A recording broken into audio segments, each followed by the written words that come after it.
یہ ٹنل جو آپ دیکھ رہے ہیں یہ کوئی معمولی ٹنل نہیں بلکہ یہ لٹرلی سمندر کے نیچے سے گزرنے والا دنیا کا سب سے بڑا ٹنل ہے۔ سمندر کے باٹم سے بھی 250 فٹ نیچے بنا یہ 50 کلومیٹر لمبا ٹنل وہ میگا پروجیکٹ ہے جس کو انجینئرز دنیا کا 7واں عجوبہ کہتے ہیں۔ اس کی سب سے بڑی وجہ اس کی کنسٹرکشن ہے۔ 13,000 ورکرز کا ایک ساتھ انتہائی مشکل حالات میں کام کرنا اور زمین کے ایسے حصے میں کھدائی کرنا جس کے اوپر پورے سمندر کا وزن پڑ رہا ہو۔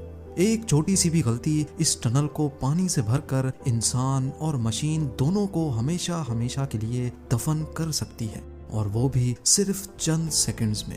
ناظرین، قریب 13,000 سال پہلے آخری آئس ایج جب ختم ہو رہی تھی تو اس نے آج کے انگلینڈ اور یورپ کو ایک دوسرے سے الگ کر دیا تھا۔ ان کی سیپریشن کی وجہ بنا سمندر کا یہ حصہ جس کو آج انگلش چینل کہا جاتا ہے۔ ویسے تو یہ چینل کافی پھیلا ہوا ہے لیکن اس پوائنٹ پہ آ کر یہ کافی نیرو ہو جاتا ہے، اور یہیں پر انگلینڈ اور فرانس ایک دوسرے سے 33 کلومیٹرز ہی دور ہوتے ہیں۔ ہسٹری میں کئی بار اس دوری کو ختم کرنے کی کوشش کی جا چکی ہے، لیکن یہ ایکسپیریمنٹس کئی جانے گنوانے کے بعد بند کر دیے گئے تھے کیونکہ شاید تب ٹیکنالوجی بہت لمیٹڈ ہوا کرتی تھی۔ لیکن 20ویں صدی کے آخر میں جب ٹیکنالوجی اپنی عروج کی طرف قدم بڑھا رہی تھی تب ایک مرتبہ پھر سے انگلینڈ اور فرانس کو آپس میں زمینی کنیکشن سے جوڑنے کے بارے میں سوچا گیا۔ یہ 1980s کا دور تھا جب بڑی سے بڑی مشینری بنانا بھی پاسبل تھا۔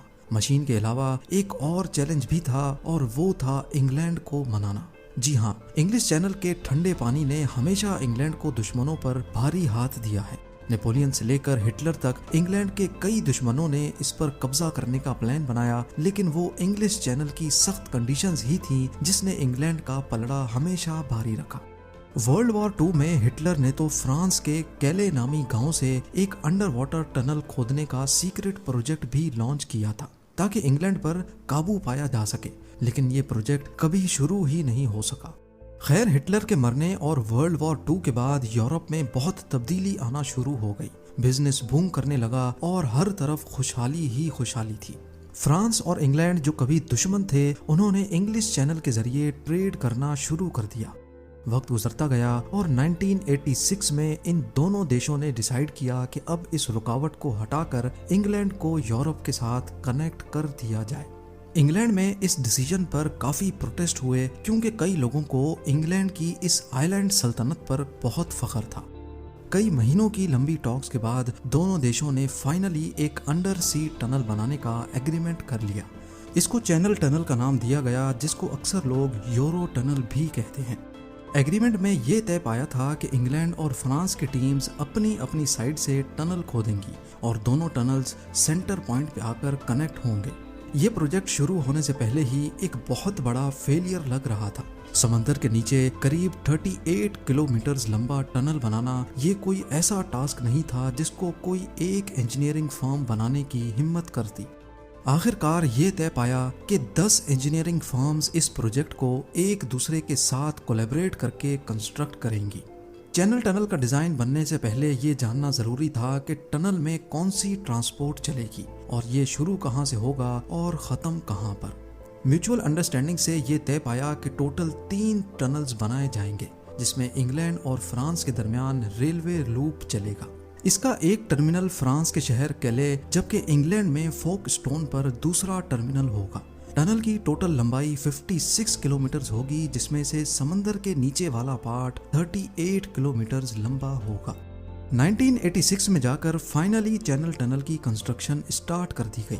سب سے بڑا مسئلہ جو انجینئرنگ ٹیم کو فیس کرنا تھا وہ تھا ٹنل بورنگ مشین کا، جس کو TBM بھی کہا جاتا ہے۔ کیونکہ آج سے پہلے ایسا کوئی پروجیکٹ ہی نہیں بنا تھا، اسی وجہ سے اس خاص ڈایا میٹر کا TBM بھی اویلیبل نہیں تھا۔ پہلے اس TBM مشین کو اسکریچ سے بنانا پڑے گا۔ ہزاروں میل دور سیاٹل واشنگٹن میں اس خاص ٹنلنگ مشین کو بنانے کا کام رابنس کمپنی کے سپرد کیا گیا جو بورنگ مشین بنانے کے ایکسپرٹس ہیں۔ کمپلیٹ ہونے کے بعد یہ دیو کامت مشین 800 فٹ لمبی اور 1500 ٹن وزنی ہوگی۔ اس کا ڈایا میٹر 50 فٹ ہوگا جس کے آگے ٹنگسٹن کاربائڈ کے کئی سو تیز دھار بلیڈز لگے ہوں گے۔ اس میں لگی ہائیڈرولک لیگز اس کو آگے کی طرف دھکیلیں گی۔ مٹی اور ٹوٹے ہوئے پتھروں کا ملبہ باہر نکالنے کے لیے مشین میں ہی ایک کنویئر بیلٹ لگا ہوگا جو ملبے کو سروس ٹرین تک لے کر جائے گا اور پھر یہ ٹرین ملبے کو ٹنل سے باہر لے جائے گی۔ یہ ٹنل بورنگ مشین اپنے آپ میں ہی ایک عجوبہ تھی۔ پرانی ٹیکنیک جس میں پہاڑوں کے اندر بلاسٹ کر کے ٹنل بنایا جاتا تھا، اس کے مقابلے میں یہ مشین ڈیولپرز کے لیے ایک بہت بڑی نعمت تھی۔ پر یہ نئی ٹیکنالوجی اپنے ساتھ ڈھیر سارے خطرے بھی لے کر آئی۔ سمندر کے باٹم سے بھی 250 فٹ نیچے بورنگ کے دوران اگر کہیں سے پانی لیک ہو گیا تو اس کا پریشر اتنا زیادہ ہوگا کہ وہ سیکنڈوں میں انسان اور مشین دونوں کو غرق کر دے گا۔ سروے سے معلوم پڑا کہ انگلینڈ سائڈ کے سمندر کے نیچے چاک کی لیئر موجود ہے جو پانی کی لیکیج کو ٹنل میں آنے سے روک پائے گی، پر فرینچ سائڈ پہ سمندر کے نیچے زمین پہ کافی کریکس ہیں جہاں یہ ٹی بی ایم کام نہیں کر پائے گی۔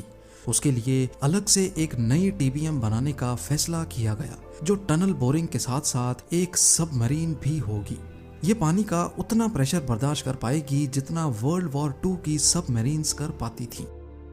جب یہ مشین تیار ہوئی تو یہ اپنے ساتھ ایک نیا چیلنج لے کر آئی۔ زمین سے 200 فٹ نیچے اس کو پہنچایا کیسے جائے؟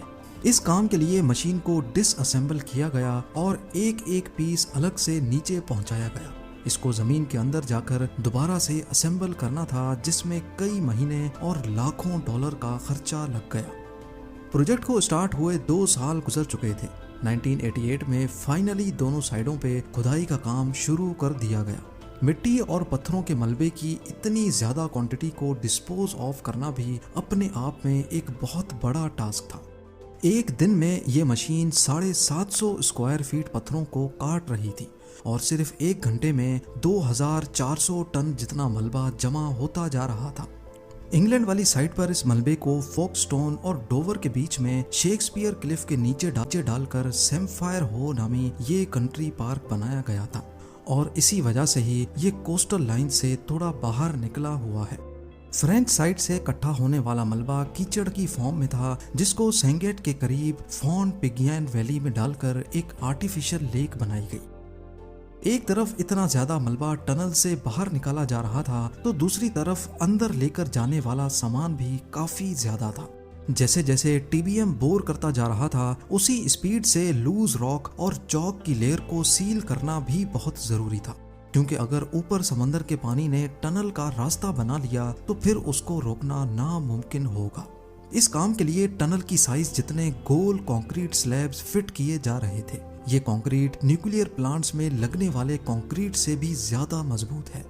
ری انفورسڈ اسٹیل سے بنے چینل ٹنل میں قریب 7.5 لاکھ کانکریٹ کے سلیبز استعمال ہوئے۔ ان سلیبز کی ایک پوری رنگ کا وزن 40 ٹن کے برابر ہے، یعنی یہ ٹوٹل اتنا ہی کانکریٹ ہے جس سے 8 برج خلیفہ جیسی بلڈنگز بنائی جا سکتی ہیں۔ ان کو سروس ٹرین میں ڈال کر ٹنل تک پہنچایا جانے لگا، جہاں ایک اسپیشل مشین تھی جو ان کو اپنی جگہ پہ فٹ کرتی جا رہی تھی۔ کئی ہفتے گزرتے گئے اور پھر مہینے، دونوں طرف سے ٹنل آہستہ آہستہ بڑھتا جا رہا تھا۔ سب کو صرف ایک ہی چیز کا انتظار تھا کہ کب یہ دونوں ٹنلز آپس میں ملیں گے، لیکن یہ کام جتنا دیکھنے اور سننے میں آسان لگ رہا ہے حقیقت میں کافی زیادہ کمپلیکیٹڈ تھا۔ دونوں ٹی بی ایم اگر ٹھیک پوزیشن میں آگے نہیں بڑھیں گی تو ظاہر ہے دونوں ٹنلز سمندر کے نیچے ایک دوسرے سے کبھی نہیں مل پائیں گے۔ اس مسئلے کے سولیوشن کے لیے laser beam guidance system use کیا جا رہا تھا۔ ایک لیزر انگلینڈ والی مشین میں لگا تھا تو دوسرا فرینچ مشین میں۔ دونوں گائیڈنس سسٹم آپس میں ایک دوسرے سے وائرلیسلی کنیکٹڈ تھے۔ جب بھی کوئی ایک مشین اپنی پوزیشن بدلتی تو گائیڈنس سسٹم مین کمپیوٹر کو سگنل بھیج کر ہائیڈرولک جیک سے بورنگ مشین کے ہیڈ کی پوزیشن چینج کروا دیتا تھا، جس سے دونوں ٹنلز واپس سے ایک دوسرے کے ساتھ الائن ہو جاتے تھے۔ یہ گائیڈنس سسٹم صحیح سے کام کر بھی رہا تھا کہ نہیں، اس کو کنفرم کرنے کے لیے آخری 100 میٹر کے فاصلے پر دونوں مشینز بند کر دی جائیں گی اور پھر اگلی سائڈ پہ ایک اسٹیل راڈ بھیج کر کنفرم کیا جائے گا کہ واقعی دونوں ٹنلز کی پوزیشن ایکوریٹ ہے کہ نہیں۔ 3 سال کی لگاتار بورنگ کے بعد آخرکار اب وہ وقت آ چکا تھا جب بیچ کا فاصلہ صرف 100 میٹر رہ گیا اور پلان کے مطابق ایک اسٹیل راڈ بھیجی گئی۔